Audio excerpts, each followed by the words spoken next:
الحمد لله نحمده ونستعينه ونستغفره ونؤمن به ونتوكل عليه ونعوذ بالله من شرور أنفسنا ومن سيئات أعمالنا من يهده الله فلا مضل له ومن يضلل فلا هادي له أشهد أن لا إله إلا الله وأشهد أن محمدًا عبده ورسوله أما بعد فإن خير الحديث كتاب الله وخير الهدي هدي محمد صلى الله عليه وسلم وشر الأمور محدثاتها وكل محدثة بدعة وكل بدعة ضلالة أعوذ بالله من الشيطان الرجيم بسم الله الرحمن الرحيم الذين قال لهم الناس إن الناس قد جمعوا لكم فاخشوهم فزادهم إيمانا وقالوا حسبنا الله ونعم الوكيل صدق الله العظيم اللهم صل على محمد وعلى آل محمد كما صليت على إبراهيم وعلى آل إبراهيم إنك حميد مجيد اللهم بارك على محمد وعلى آل محمد كما باركت على إبراهيم وعلى آل إبراهيم إنك حميد مجيد اللهم ربنا آتنا في الدنيا حسنة وفي الآخرة حسنة وقنا عذاب النار اللهم إنا نسألك الهدى والتقى والعفاف والغنى اللهم إنك عفو تحب العفو فاعف عنا وعن آبائنا وأمهاتنا وإخواننا وأخواتنا اللهم زدنا علما وعملا اللهم زدنا توفيقا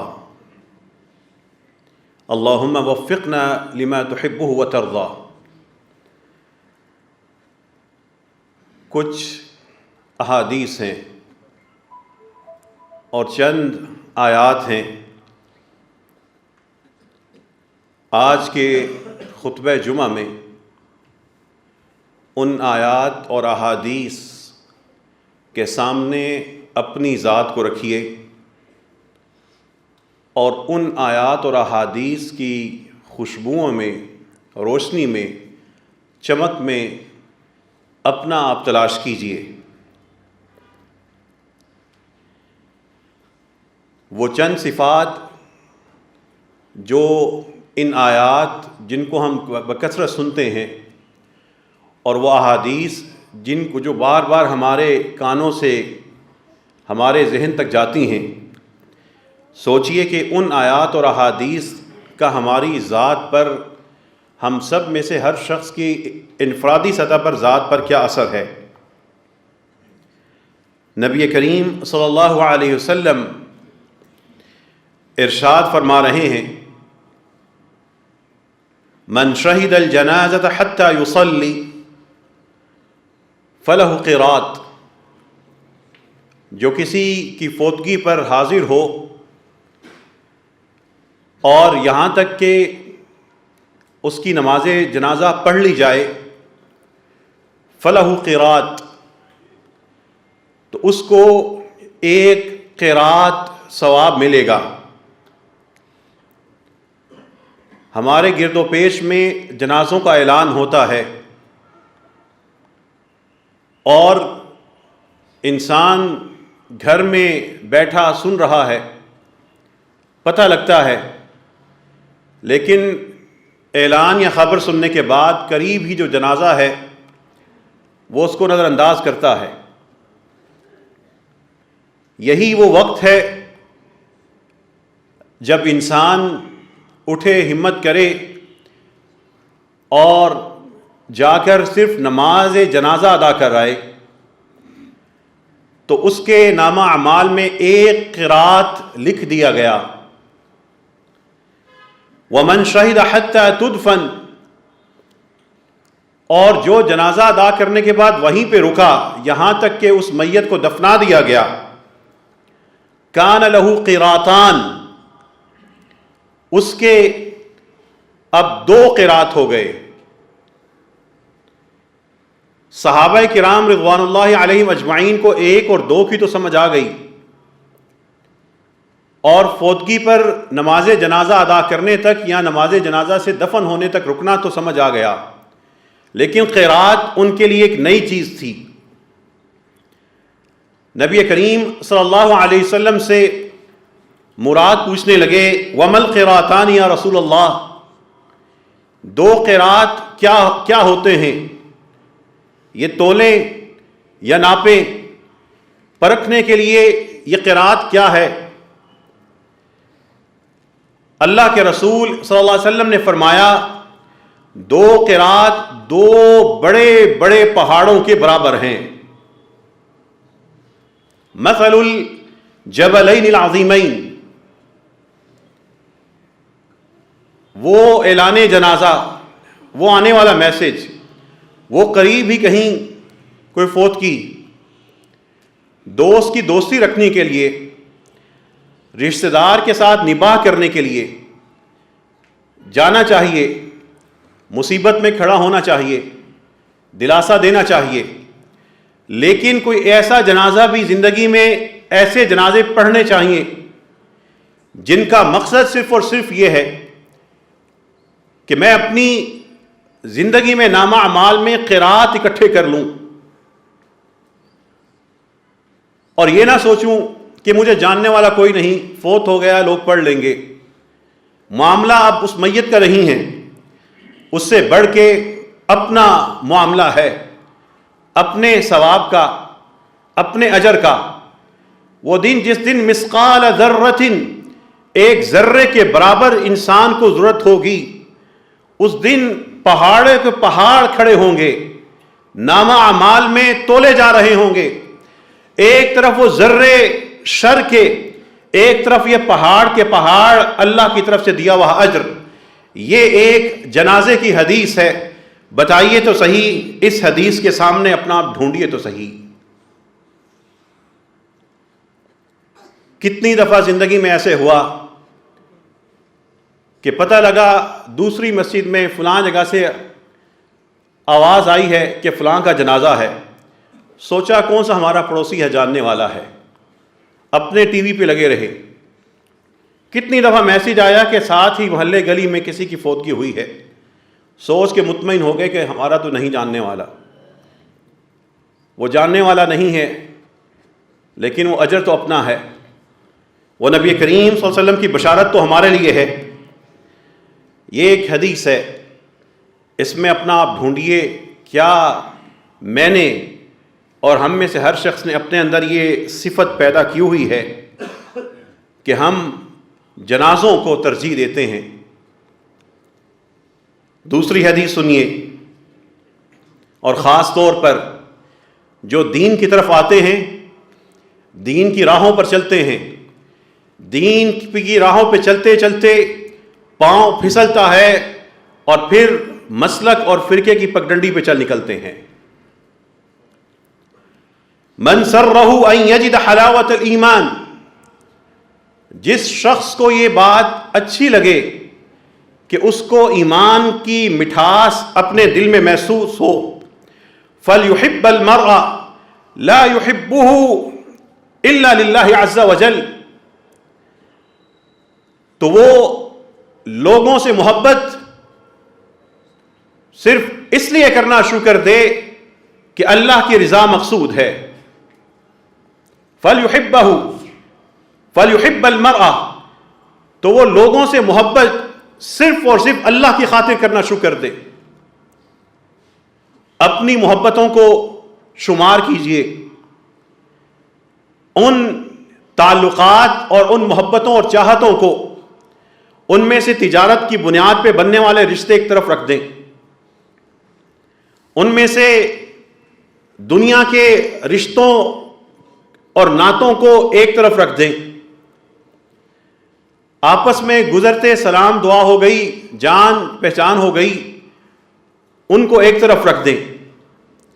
پھر اپنے رشتوں اور نعتوں اور تعلقات میں بندے گنیے کہ کتنے لوگوں کو اللہ کی خاطر محبت کرتے ہیں، کتنے لوگوں کو اللہ کی رضا کی خاطر ان کا احترام کرتے ہیں.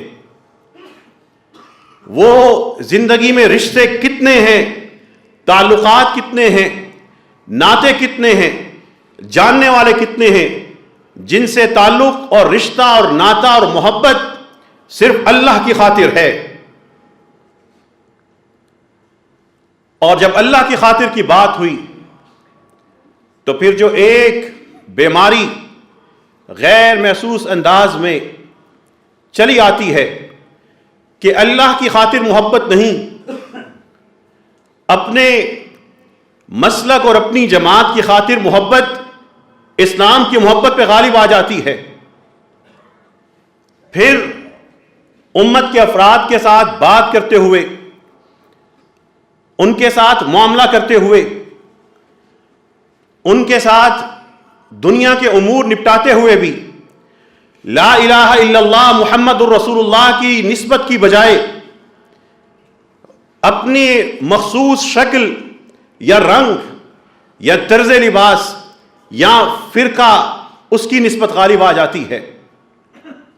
یہی وہ وقت ہوتا ہے جب خاموشی سے شیطان نے وار کیا ہوتا ہے، اور پھر جو اس دلدل میں ہے، فرقہ واریت کی دلدل میں، اتنی سخت دلدل کہ اگر اپنی ہی امت کا ایک قاری قرآن فوت ہو جائے تو اس کے لیے دعا نہیں کرتے کہ یہ میرے مسلک کا نہیں ہے.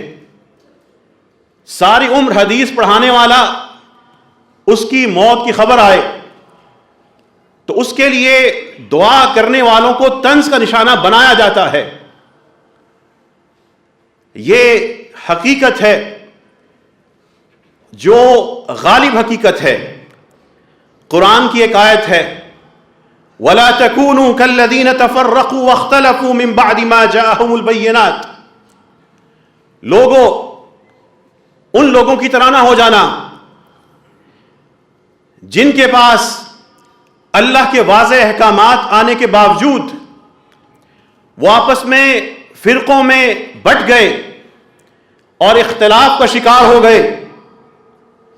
اور غضب یہ کہ جن کو اللہ نے صحیح قرآن و حدیث کی تعلیمات کا شعور دیا تھا وہ بھی اپنے آپ کو ایک مسلک بنا کر، ایک لفظ کی اپنے ناموں کے ساتھ پہچان لگا کر، اپنی مسجدوں کے نام کے ساتھ اس مسلک کا نام لگا کر وہ بھی ایک فرقہ بن گئے اور تفریقہ بازی کا ایک حصہ بن گئے. قرآن ایک کام سے منع کرتے ہوئے کہ اللہ کے واضح احکامات آنے کے بعد ان لوگوں کی طرح نہ ہو جانا جو تفریقہ بازی میں پڑ گئے اور آپس میں اختلاف کا شکار ہو گئے. اب اپنے اپنے دین کی تعلیمات، اپنی اپنی محبتوں کا حساب کر کے اس آیت کا پہلا حصہ سننے کے بعد دوسرا حصہ سنیں. جو اپنے اپنے مسلک کی محبت میں جیتا رہا، اپنے مسلک اور اپنی جماعت کے لوگوں کو خوش کرنے کے لیے اپنا آپ مخصوص حلیے میں ڈھال کر اس نظام کا حصہ بن گیا، وہ فرقہ پرست. قرآن کہتا ہے وَأُولَئِكَ لَهُمْ عَذَابٌ عَظِيمٌ، ایسے ہی لوگوں کے لیے بڑا عذاب ہے.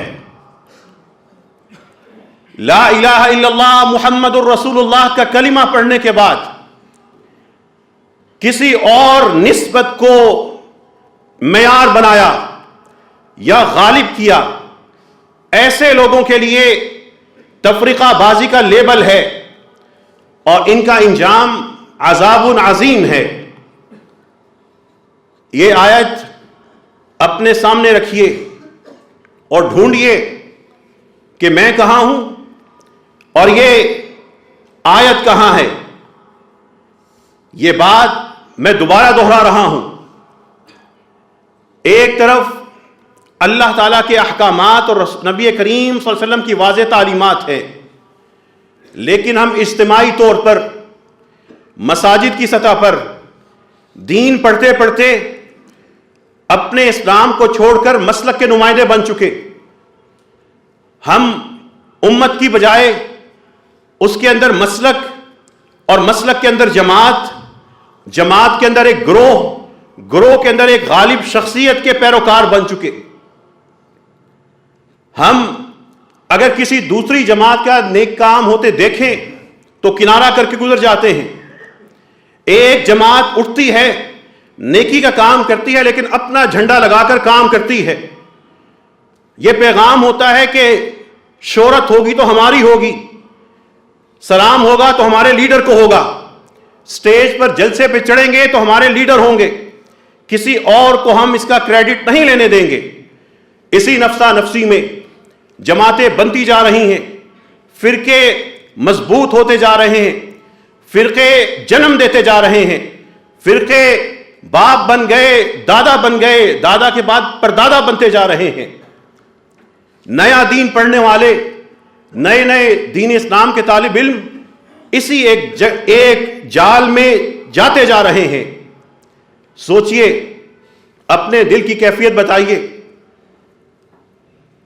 ایک طرف اللہ تعالیٰ کے رسول صلی اللہ علیہ وسلم سے قریب تر ہونے کے لیے انسان کا جستجو کرنا ہے، ہر شخص کو اللہ تعالیٰ کے رسول صلی اللہ علیہ وسلم کی سنت کے نزدیک ترین پہنچنا ہے۔ ایک طرف وہ محنت ہے، لیکن وہ تھوڑی سی محنت کر کے اپنا ایک دائرہ بنا کر اپنے آپ کو ایک نام دے کر امت سے کٹ جانا، پھر نفرت کے علمبردار بن جانا، پھر اپنے دائرے کے اندر لوگوں کو مدد دینا اور دوسروں کی بات بھی نہ سننا۔ اور بتائیے تو صحیح، کون سا مسلک اور کون سی جماعت ہے جس میں یہ بیماری نہیں ہے؟ کوئی ایک ذکر کیجئے۔ شکوہ ان سے بھی ہے جو صحیح احادیث اور قرآن و سنت کی دو تعلیمات کو تلاش کرتے کرتے بہت بہتر ہے حق کے حوالے سے، لیکن وہ بھی دل اپنے گھٹا کے بیٹھے ہیں، اپنے آپ کو برتر سمجھ کے دوسرے کی طرف نفرت کی نگاہ سے دیکھتے ہیں۔ اگر اتنا ہی کمال ہے تو وہ رسول صلی اللہ علیہ وسلم طائف میں کافروں کو جا کے دعوت دیتے ہیں، پتھر کھاتے ہیں، پھر ان کے لیے دعا کر رہے ہیں۔ انہوں نے تو یہ نہیں سوچا کہ میں رسول اللہ اور یہ کافر لوگ، یہ برتر لوگ، قرآن تو کہتا ہے کہ آپ اپنا جی جلا رہے ہیں، آپ اپنی جان کو ان کے غم میں گھول رہے ہیں۔ یہ کیسی تعلیمات ہیں کہ چار احادیث کا پتہ لگا تو دوسروں کی طرف نظر ہی حقارت کی بن گئی۔ یہ وہ بیماری ہے جس کو تفریقہ قرآن کہتا ہے، اور جس کے لیے قرآن عذاب عظیم کی وعید سناتا ہے۔ اس حدیث کے سامنے اپنے اپنے چندے رکھیں کہ چندے ہم ڈالتے ہیں مسلک کی بنیاد پر، یتیم پالتے ہیں مسلک کی بنیاد پر، علماء کے خطبے سنتے ہیں مسلک کی بنیاد پر، کتابیں پڑھتے ہیں مسلک کی بنیاد پر۔ یہ کس دن سے بیماری ہمارے اندر داخل ہوئی؟ نبی کریم صلی اللہ علیہ وسلم کی ایک اور حدیث آپ کے سامنے رکھتا ہوں، اس حدیث کو لے کے اپنے آپ کو ڈھونڈیے، اپنی ذات میں اس حدیث کو ڈھونڈیے۔ نبی اکرم صلی اللہ علیہ وسلم سے ایک شخص نے بڑا انوکھا سوال کیا، پوچھا اللہ کے رسول صلی اللہ علیہ وسلم، مل اسم، یہ گناہ کیا ہے؟ سادہ سی بات تو بتائیں، مل اسم، یہ گناہ کیا ہے؟ آپ صلی اللہ علیہ وسلم نے کہا، اذا حاک فی نفسک شیء فدعہ، جب تمہارے دل کو کوئی چیز کھٹکے اس کو چھوڑ دو۔ جب تمہارے دل کو کوئی چیز کھٹکے اس کو چھوڑ دو۔ گھر میں میوزک لگتا ہے، ہمارا دل نہیں کھٹکتا، ہماری نگاہیں ویب سائٹس پر، اپنے دفتروں میں، گلی کوچوں میں، بینکس میں ایسے منظر دیکھتی ہیں جو نہیں ہونے چاہیے. اب ہمارا دل نہیں کھٹکتا، دل کھٹکتا تو چھوڑ دیتے. اب مرد و زن کا اختلاط ہے. دفتر میں کولیگ ہیں، کولیگ ہونے کے ناطے ساری گپیں لگاتے ہیں، گھروں میں جا کے موڈ خراب ہوتا ہے. اب دل نہیں کھٹکتا، دل کھٹکتا ہوتا تو چھوڑ دیتے. بیٹے اور بیٹیاں اسکولوں میں پیسے دے کر بھیجتے ہیں، وہاں پہ رقص کی محفل بھی ہوتی ہے، وہاں پہ مختلف تہواروں کے حوالے سے ایک فنکشن ہوتا ہے. فنکشن میں شروع میں تلاوت ہوتی ہے، بعد میں رقص ہوتا ہے، گانا بھی ہوتا ہے. وہ تلاوت قرآن سے آغاز ہونے والی محفل، بعد میں اس میں بیٹیاں سٹیج پر بھی آتی ہیں. اب ہمارے ٹیچرز کا دل نہیں کھٹکتا، ہماری بیٹیوں کا بھی دل نہیں کھٹکتا. پورے کا پورا خاندان رات گئے تک ڈرامے دیکھتا ہے، دل نہیں کھٹکتا. کھٹکتا ہوتا تو چھوڑ دیتے. اب تو وہ دل پہ جو چوٹیں لگتی تھیں وہ اس کا احساس ہی ختم ہو گیا. نبی اکرم صلی اللہ علیہ وسلم سے اس شخص نے سوال کیا، فمل ایمان، اے اللہ کے رسول بتائیے یہ ایمان کیا ہے؟ کب بندہ محسوس کرے گا کہ میں مومن ہوں یا میں ایمان میں داخل ہو چکا؟ نبی کریم صلی اللہ علیہ وسلم فرما رہے ہیں، اذا ساءتک سیئتک وسرتک حسنتک، جب تمہیں تمہاری برائی برا لگنے لگے اور جب تمہاری اچھائی خوش کر دے، تم برائی کرنے کے بعد پریشان ہو جاؤ کہ میں نے نماز چھوڑ دی، میں نے پھر وہ منظر دیکھ لیا، میں نے تو آج کے پورے دن نماز میری یہ سستی ہو گئی، آج پھر میں نے ایک ایسا سودا کر لیا جس میں سود کی ملاوٹ تھی، آج میں نے پھر غلط سودا بیچ دیا، آج میں نے اپنے باس کے ساتھ کمپنی میں پھر جھوٹ بول دیا. اس دن جب تم پریشان ہونا شروع ہو گئے، وَسَرَّتْكَ حَسَنَتُكَ، اور تمہیں تمہاری جو نیکی ہے وہ خوش کرنے لگی. نماز پڑھی، بندہ مطمئن ہے، رب کے حضور دیا اور بھول گیا لیکن مطمئن ہے. فجر کی نماز پڑھی اور چل پڑا، تھکا ہوا تھا، واپس جا کے عصر مغرب عشاء پڑھی اور خوش ہو گیا. اس نے سامنے ایک منظر آیا، ٹی وی چینل کو بدل دیا. جب بندہ خوش ہے، نیکی پہ خوش ہے، اللہ کے رسول صلی اللہ علیہ وسلم فرما رہے ہیں فَأَنْتَ مُؤْمِن، جس دن تمہیں تمہاری برائیاں بری لگنے شروع ہو جائیں اور نیکیاں خوش کرنا شروع ہو جائیں، سمجھ لو ایمان کی وادی میں ہو. ایمان کی جو خوشبو ہے وہ تمہارے میں رچ بس گئی ہے، ایمان کی چمک نے تمہیں منور کر دیا ہے. لیکن معاملہ یہ ہے، ٹی وی ڈرامے چلتے ہیں، برائی کا احساس نہیں ہوتا. اگر ٹی وی ڈرامے گھر میں بند ہو جائیں گھبراہٹ ہوتی ہے. اگر موجودہ دور کے ہیرو اور ہیروئن جو اصل میں بد کردار لوگ ہیں اور نہ جانے کتنے لوگوں کا گناہ اپنے اوپر لے کے یہاں سے جاتے ہیں، ان کی طرح کے کپڑے نہ ہوں، ان کی طرح سے کچھ جسم کم ڈھکا نہ ہو تو بیٹیاں پریشان ہوتی ہیں. اب تو باپ بھی اس بات پہ پریشان نہیں ہوتے کہ بیٹی بن کے جا کہاں رہی ہے. اب تو وہ تعلیمی ادارے بنانے والے وہ پریشان ہی نہیں ہوتے کہ اس پوری نسل کا گناہ اس پرنسپل کے اور اس سرمایہ کار کے سر پہ اور اس کی گردن پہ ہوگا جب روز قیامت حساب ہوگا. فَأَنْتَ مُؤْمِن، جب برائی دل میں بری نہ لگے اور اچھائی، اذان سن کے بندہ پریشان ہو، مولوی صاحب نے پھر اذان دے دی، باپ نے کہا نماز پڑھ لو، بیٹا ابو آج بھی گھر پہ آ گئے، پھر انہوں نے نماز پڑھا دی. اس وقت جب نیکیاں بوجھ لگنے لگے تو ایمان کی وادی سے بہت دور انسان گمراہی کے صحرا میں بھٹکا ہوا ہے. اس حدیث کے سامنے اپنے گھر کو رکھ لیں، گھر کی نیکیوں کو رکھ لیں، نیکی پر گھر والوں کا رویہ رکھ لیں، برائیاں گھر کی رکھ لیں، ان برائیوں پہ گھر والوں کا رویہ رکھ لیں. ڈھونڈیے ان حدیثوں کے اپنے اندر، ڈھونڈیے ہم گم ہیں یا ہم سے حدیثیں گم ہیں. اللہ تعالی ہمیں وہ حدیثیں، وہ قرآن کی آیات دوبارہ ہمیں اے اللہ عطا فرما دے. اے اللہ ان آیات کی روشنی میں ہمیں اپنی ذات اور اپنے گھر والوں کی اصلاح کرنے کی توفیق عطا فرما دے. وآخر دعوانا ان الحمد للہ رب العالمین. الحمد للہ حمدا کثیرا طیبا مبارکا فیہ. اللہم لک الحمد کما ينبغی لجلال وجہک وعظیم سلطانک. اللہم صل علی محمد وعلی آل محمد کما صلیت علی ابراہیم وعلی آل ابراہیم انک حمید مجید. اللہم بارک علی محمد وعلی آل محمد کما بارکت علی ابراہیم وعلی آل ابراہیم انک حمید مجید.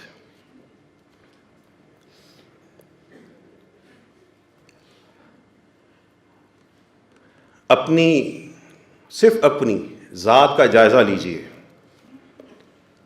اور پھر ایک حدیث اس کے سامنے اپنی ذات کو رکھ دیں، اپنے دائیں بائیں کو چھوڑ دیں.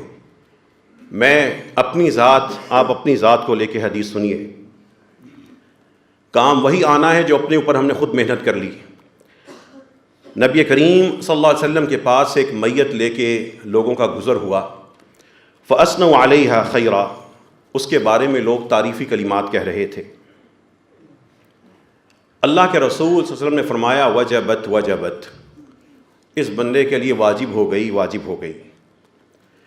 پھر ایک جنازہ لے کے گزر رہے تھے اور اس شخص کی برائیاں ساتھ ساتھ بیان کر رہے تھے. آپ صلی اللہ علیہ وسلم نے فرمایا وجبت وجبت، اس کے لیے بھی واجب ہو گئی، اس کو بھی مل گئی. قالوا یا رسول اللہ صلی اللہ علیہ وسلم، جو دیکھ رہے تھے انہوں نے کہا اللہ کے رسول ما قولک وجبت، یہ آپ کا یہ کہنا دونوں کی دفعہ ایک ہی لفظ کہا ہے وجبت وجبت، یہ کیا معاملہ ہے؟ آپ صلی اللہ علیہ وسلم نے فرمایا هذه الجنازہ اثنیتم علیہا خیرا فقلت وجبت لها الجنہ. یہ جو پہلا جنازہ گزرا تھا تم لوگوں نے اس کی تعریف بیان کی، اس کی اچھی باتیں بیان کی، میں نے کہہ دیا کہ اس کے لیے جنت واجب ہو گئی. اور دوسرا شخص وَهَذِهِ الْجَنَازَةُ أَثْنَيْتُمْ عَلَيْهَا شَرًّا، یہ جو دوسرا شخص جس کا جنازہ لے کے تم گئے ہو، تم نے اس کی کوئی اچھی باتیں نہیں بتائیں، اس کے بارے میں بری باتیں کیں. وجبت لها النار، میں نے تمہاری بات سن کے کہہ دیا کہ اس بندے کے لیے دوزخ اب واجب ہو چکی ہے. اور اللہ کے رسول صلی اللہ علیہ وسلم نے فرمایا انتم شہداء اللہ فی الارض، لوگو تم اللہ تعالیٰ کے زمین میں گواہ ہو. فمن شہد لہ عموم المؤمنین بالخیر، جس شخص کے لیے مسلمانوں کی عمومی اکثریت عام مسلمان اس کے لیے گواہی دے بالخیر کہ وہ بندہ خیر کے کام والا تھا، کان من اہل الخیر، وہ اللہ کے ہاں بھی اہل خیر میں شمار ہوگا. ومن شہد لہ بالشر کان من اہل الشر، جو شرارتی فسادی جھگڑالو ظالم بٹورنے والا چھیننے والا تکلیف دینے والا ظلم دینے والا لوگوں کا سمیٹ لینے والا جس کے بارے میں گواہی لوگ بات چیت میں دیں گے، وہ اللہ کے ہاں بھی انہی میں شمار ہوگا.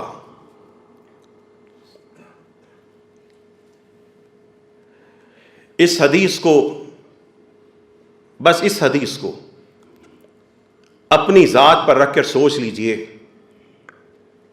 کہ شہرت کیا پائی ہے. جو جس بھی عمر میں ہے، جس بھی دفتر منصب رشتے نسل قوم زبان گھر علاقے سے ہے، وہ دیکھ لے کہ وہ اپنے رشتہ داروں میں، اپنے علاقے میں، اپنے محلے میں لوگوں کا اس کے بارے میں تاثر کیا ہے. فرقوں کا تاثر اور ہوتا ہے، انسان کے معاملات کا تاثر عام طور پہ سچ ہی بنتا ہے. ایک طرف یہ حدیث ہے، اسی جنازے کی کیفیت یہ تو اللہ کے رسول صلی اللہ علیہ وسلم بتا رہے ہیں، ارد گرد کے لوگوں کی باتیں. خود یہ جنازہ کس کیفیت میں ہوگا؟ اذا وضعت الجنازہ فاحتملها الرجال على اعناقهم، جب جنازے کو بندے اپنے کندھوں پہ لے کے چلیں گے، فإن كانت صالحة، قدمونی، اگر وہ میت نیک ہوگی وہ کہہ رہی ہوگی قدمونی قدمونی، اس دنیا سے مجھے جلدی لے کے آخرت کی طرف جاؤ، اس کو اللہ تعالیٰ وہاں پہ بشارتیں جنتیں دکھا رہے ہیں، قدمونی مجھے جلدی لے کے چلو۔ وَإِن كَانَتْ غَيْرَ صَالِحَةٍ، اگر وہ نیک نہیں ہے، غیر صالحہ، نماز نہ پڑھنے والا، اللہ کی راہ میں زکوٰۃ نہ دینے والا، وہ اپنے بچوں کو دین سے دور رکھنے والا، وہ خود بھی سونے والا، گھر کو بھی سلا کر نماز سے غافل کرنے والا، وہ نیک نہیں ہو سکتا۔ غیر صالحہ، وہ میت چیخ رہی ہوتی ہے، یا ویلہا این تذہبون بہا، کہاں لے کے جا رہے ہو، ستیہ ناس ہو، رکو۔ یسمع صوتہا کل شیء الا الانسان، اس میت کی آواز اللہ کے نظام میں ہر چیز سن رہی ہے سوائے انسان کے۔ وَلَوْ سَمِعَهَا غَيْرُ الْإِنسَانِ لَصُعِقَ، اگر انسان اس کو سن لیتا تو وہ وہیں پر بے ہوش ہو جائے۔ دو حدیثیں، اپنے اس جسم کو، اپنی اس روح کو، اپنی زندگی اور صلاحیت کو ان دو حدیثوں کے سامنے رکھ لے، سونے سے پہلے رکھ لیجئے گا، فارغ ہو کر رکھ لیجئے گا، سوچئے میں کہاں ہوں، میری زندگی بے نمازی ہے یا میری زندگی نمازی ہے، میری زندگی لوٹ مار ہے یا میری زندگی دینے کا نام ہے۔ ایک آخری حدیث، ان اللہ لینادی یوم القیامہ، اللہ تعالیٰ قیامت کے دن پکار لگائیں گے، این جیرانی این جیرانی، میرے پڑوسی کہاں ہیں، میرے پڑوسی کہاں ہیں؟ قال فتقول الملائکہ ربنا ومن ينبغي ان يجاورك، اے اللہ ایسے کون سے لوگ ہو سکتے ہیں جو تیرے پڑوسی ہونے کے حقدار ہیں، جو تیرے ساتھ کے رہنے والے کون ہو سکتے ہیں؟ فیقول، اللہ کہیں گے این عمار المساجد، کہاں ہیں وہ مسجدوں کو بنانے والے، آباد کرنے والے، کہاں ہیں وہ اللہ کی زمین پر اللہ کے گھر بنانے والے؟ وہ اللہ تعالیٰ ان لوگوں کو یہ اعزاز دیں گے، آسمان میں منادی ہوگی کہاں ہیں میرے پڑوسی، اور پھر وہ لوگ حاضر کیے جائیں گے۔ یہ مسجدیں بنانے والے وہ بھی ہیں جو اللہ کی راہ میں دیتے ہیں، بلڈنگ بنتی ہے، وہ بھی ہیں جو عمارت بننے کے بعد اس کو آباد کرتے ہیں، یہ ہیں اللہ کے پڑوسی۔ بتائیے تو صحیح، اس مسجد میں کتنے اللہ کے پڑوسی بیٹھے ہیں؟ اور اس سے پہلے کہ میں بات اگلا حصہ مکمل کروں، جو لوگ باہر کھڑے ہیں، اوپر کی جو منزل ہے وہ کھول دی گئی ہے، سیڑھیوں میں راستے میں پیچھے کھڑے نہ ہوں، اوپر جتنے لوگ نیچے کے حال میں ہیں، اوپر اب گنجائش بن چکی ہے، اتنے ہی لوگ اور بھی آ جائیں تو انشاءاللہ تعالیٰ وہ آرام سے بیٹھ کر خطبہ سن سکتے ہیں۔ میرا اللہ سے گمان ہے، اور اللہ سے سچا گمان اور مثبت گمان ہمیشہ رکھنا چاہیے کہ اس مسجد سے وابستہ جتنے لوگ یہاں پر موجود ہیں اور جو نہیں بھی ہیں، وہ انشاءاللہ تعالیٰ ایک بہت بڑے اعزاز کے ساتھ ان عمار المساجد میں انشاءاللہ داخل ہو چکے۔ رب کے انعام دیکھیے، پچھلے جمعے میں نے آپ کو 8 مساجد بتائی تھیں جو سیلاب سے متاثر علاقوں میں 1.5-2 لاکھ خرچے سے ہم بنواتے جا رہے ہیں کہ نمازیں تو قائم کریں، کمرے کھڑے کریں، باقی چیزیں دیکھتے جائیں گے۔ 8 ہو گئی تھیں۔ بدھ کے دن اللہ تعالیٰ کی توفیق سے 5 مزید مساجد اللہ نے توفیق عطا فرمائی، 13 ہو گئیں۔ ایک دفعہ صلی اللہ علیہ وسلم کہیے، پھر کہیے، پھر کہیے۔ بدھ کے دن 5 مزید مساجد بنی ان علاقوں میں جہاں پہ بچوں کے پاؤں مٹی سے اس طرح کالے ہیں کہ انہوں نے کئی دن تک وضو نہیں کیا ہوگا، جہاں پر ہم جب کپڑے اور چیزیں پہنچتی ہیں امام مساجد سے کہتے ہیں ان کا انٹرویو ہم سے کرواؤ۔ ان بچوں سے جب پوچھتے ہیں ہمارے آخری نبی کا نام کیا ہے، ان کو نبی کریم صلی اللہ علیہ وسلم کا نام نہیں آتا۔ جو 2 بچے یہاں پہ علاج کے لیے آئے تھے جن کے پاؤں الٹے کٹے ہوئے تھے، ان بچوں کو محمد صلی اللہ علیہ وسلم کہنا نہیں آتا تھا۔ اللہ تعالیٰ کی توفیق سے ان علاقوں میں علماء کرام نے ذمہ داری لی، 5 مزید مساجد ہوئیں، 13 ہو گئیں۔ یہ بدھ کے دن کی بات ہے۔ کل کے دن اللہ تعالیٰ کی توفیق سے مزید 5 مساجد ہوئیں، یہ 18 ہو گئیں، اور ان 18 کی 18 مساجد کا نام ہے جامع مسجد رحمت للعالمین۔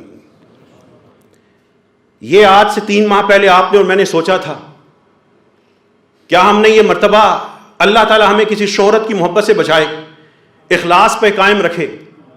رحمت للعالمین نام اتنا پیارا ہے، جہاں جہاں جا رہا ہے خوشبو بکھیرتا جا رہا ہے۔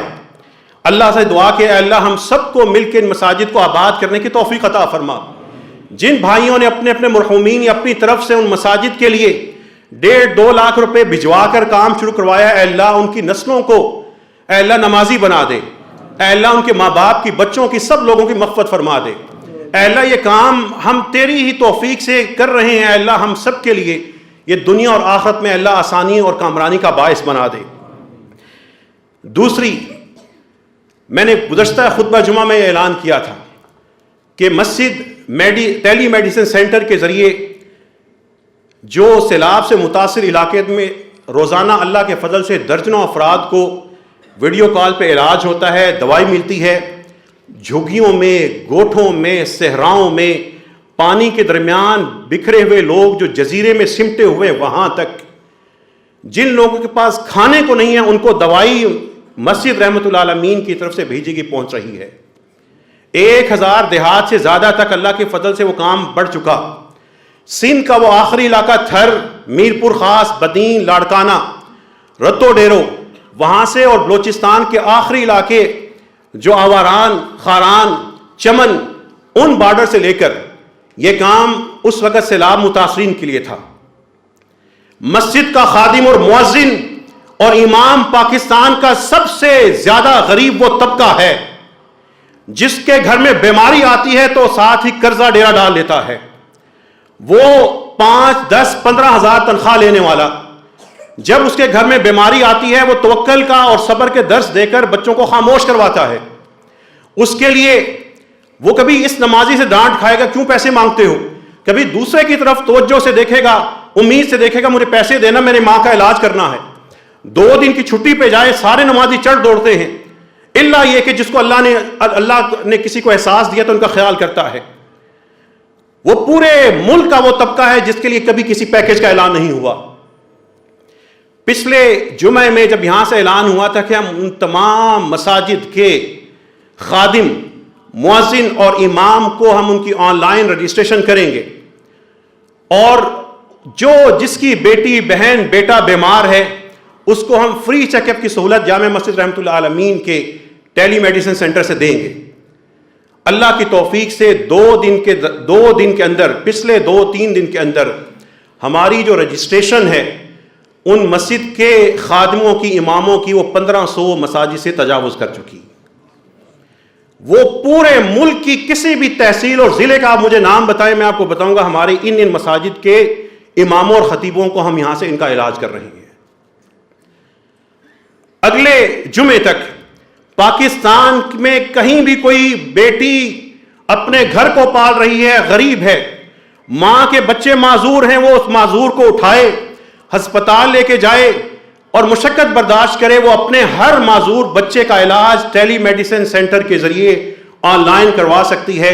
ان لوگوں کے لیے ہم خاموشی کے ساتھ ادویات پہنچانے کا انشاءاللہ بھی نظام بنا رہے ہیں۔ اللہ تعالیٰ بنا رہا ہے، صرف درمیان میں اللہ تعالیٰ ہم سب سے کام لے رہا ہے۔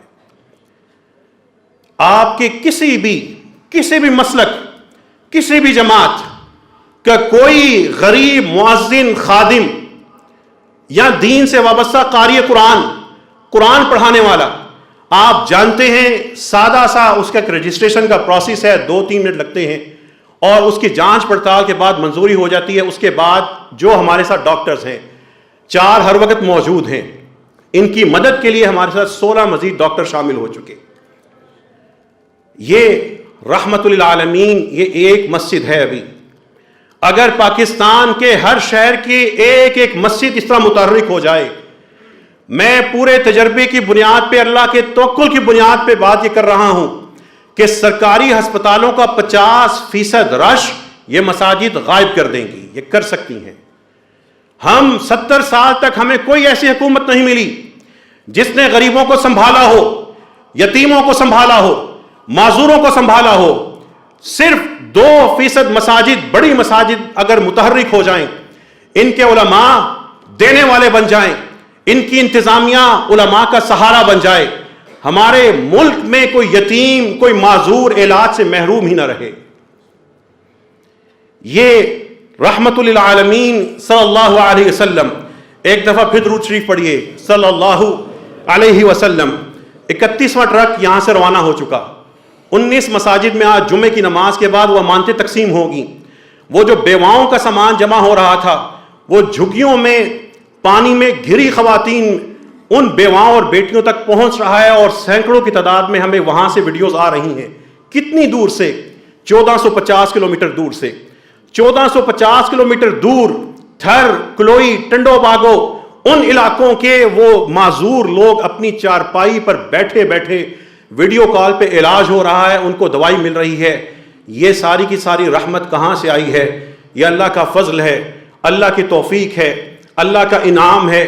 اس مسجد کے سے وابستہ تمام افراد پر جو گمنام ہیں، کوئی شخصیت نہیں، کوئی جماعت نہیں، مسلک نہیں، سب جماعتوں مسلکوں سے شخصیتوں سے ہمیں پیار ہے، سب دین کا کام کر رہے ہیں. لیکن امت کے لیے نظام بنانا ہوگا تو اللہ کے گھر کو مرکز قرار دینا ہوگا، اللہ کے گھر کو مرکز پناہ بنانا ہوگا، مرکز خوراک بنانا ہوگا، مرکز علاج بنانا ہوگا، مرکز شفا بنانا ہوگا. بن رہے ہیں. مساجد میں اوقات نماز کے ساتھ اللہ تعالیٰ کی توفیق سے وہاں پر اوقات نماز کے ساتھ اوقات علاج لکھے جا رہے ہیں. غریب بندہ بیمار ہوتا ہے، ظہر کی نماز پڑھتا ہے، مولانا صاحب سے کہتا ہے اسلام آباد میں کال ملائیں، میں بیمار ہوں، وہ کال ملاتے ہیں، ڈاکٹر اس کو پرچی لکھ کے دے دیتے ہیں. پرچی لکھنے کے بعد اسی مسجد میں فارمیسی بنا دی گئی ہے، امام دوائی نکال کے پکڑا دیتا ہے، جاؤ جا کے کھاؤ اور ٹھیک ہو جاؤ. اتنی سی بات تھی. کتنے لوگ، سینکڑوں نہیں ہزاروں، جن کا ہم نے ابھی تک علاج کیا ہے، میڈیکل کیمپ لگائے ہیں، ان کی تعداد 20,000 سے زیادہ ہو چکی. اللہ تعالیٰ سے دعا کیجیے اللہ ہمیں اخلاص کے ساتھ مزید عمل کرنے کی توفیق عطا فرما. اے رب کریم ہم سب کے صغیرہ اور کبیرہ گناہ معاف فرما دے. اے اللہ ہم سب کو اپنے اپنے ماں باپ کے لیے صدقہ جاریہ بننے کی توفیق عطا فرما. اے اللہ ہماری جتنی حاجتیں ہیں اے اللہ وہ پوری فرما دے. اے اللہ اگر ہم پہ کوئی سخت بیماری ہے، حادثہ ہے، ایکسیڈنٹ مقدر ہے، اے اللہ اس دعا سے، اے اللہ اس دعا کی قوت سے اور اپنے فضل سے اس کو دور فرما دے. اے اللہ ہم میں سے جتنے بھی لوگ جس جس نیکی میں شریک ہیں یا اللہ اس کی نیکی قبول فرما. اے اللہ ہمیں قیامت کے دن رسوا نہ کر دینا. اے اللہ ہمارے تمام اعمال قبول فرما لے. اے اللہ ہمارے مریضوں کو شفا عطا فرما، جو تڑپ رہے ہیں ان کو سکون عطا فرما دے، جو فوت ہو چکے ہیں ان کی قبروں کو منور فرما دے. اے اللہ ہمیں نبی کریم صلی اللہ علیہ وسلم کی شفاعت نصیب فرما. اے اللہ ہمیں قیامت کے دن ان کی شفاعت نصیب فرما.